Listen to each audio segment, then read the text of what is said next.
நண்பர்கள் அனைவருக்கும் அன்பு வணக்கம். இன்றைக்கி இந்த பதிவில் நம்ம என்ன பார்க்க இருக்கிறோம் அப்படின்னா, திருமங்கலத்திலிருந்து மதுரை ஜங்ஷன் வரைக்கும் இருக்கிற டப்ளிங் அப்டேட் பார்க்க இருக்கிறோம். ஏற்கனவே நேற்று ஒரு வீடியோ அப்லோட் பண்ணியிருந்தோம், நீங்கள் பார்த்துருப்பீங்கன்னு நினைக்கிறேன். அதாவது கப்பலூர் பிரிட்ஜுக்கு கீழே இருக்கிற புதிய ட்ராக்கை மாற்றுற பணிகள். இது எதனால் ரொம்ப முக்கியத்துவம்னு பார்த்தீங்கன்னா, திருமங்கலத்தில் இருந்து அந்த கப்பலூர் பிரிட்ஜுக்கு கீழே இருக்கிற தூரம் வரைக்கும் தான் புது ட்ராக்கில் போக முடியும். அதுக்கப்புறம் பார்த்திங்கன்னா, அந்த கப்பலூர் பிரிட்ஜை தாண்டினதுக்கு பிறகு திருப்பரங்குன்றம் வரைக்கும் அந்த புது ட்ராக்கில் நம்மளுடைய வண்டிகள்லாம் போக முடியாது. அதாவது டிப்பர் லாரிகள்லாம் போகும். அதான் என்னென்னா, அதை இடையிலேயே கேட்லேயே அதோடைய வீலை சேஞ்ச் பண்ணி மாற்றுறதுனால அந்த வண்டிகள் போகலாம். ஆனால் மற்றபடி ரயில்வேயோட வண்டிகள் போக முடியாது. அந்த இணைப்பு இல்லாமல் இருந்தது. இன்றைக்கி தேதி 18/10/2022. இன்றைக்கி லைன் பிளாக் பண்ணிட்டாங்க.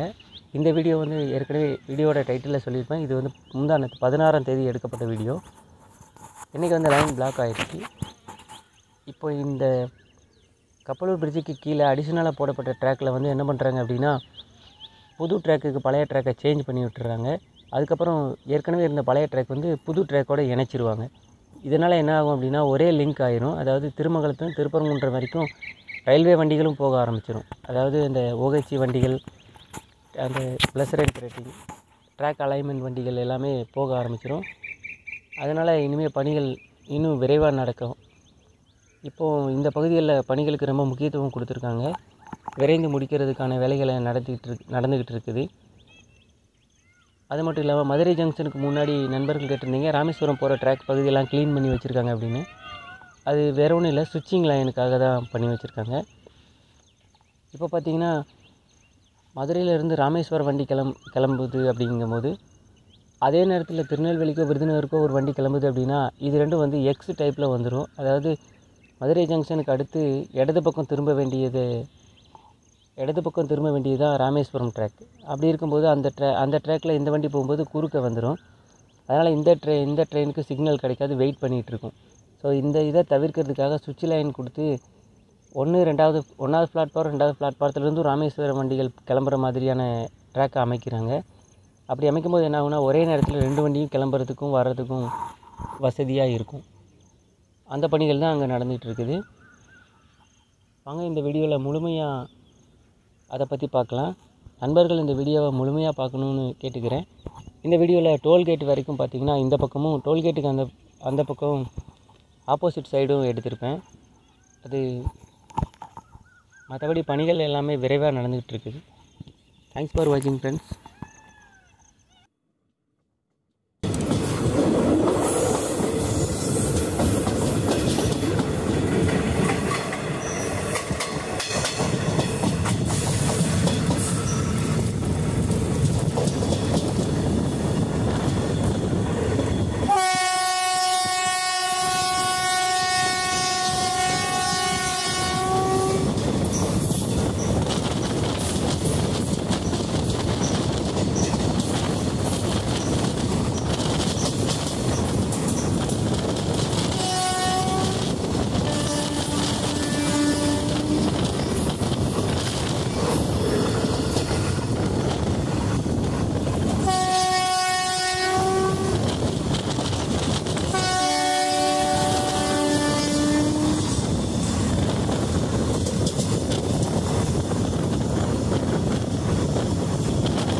வழி ஆயிடுக்கும் பொழுது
ராத்திரி போடும்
இந்த பக்கமே இறங்கிருக்கு.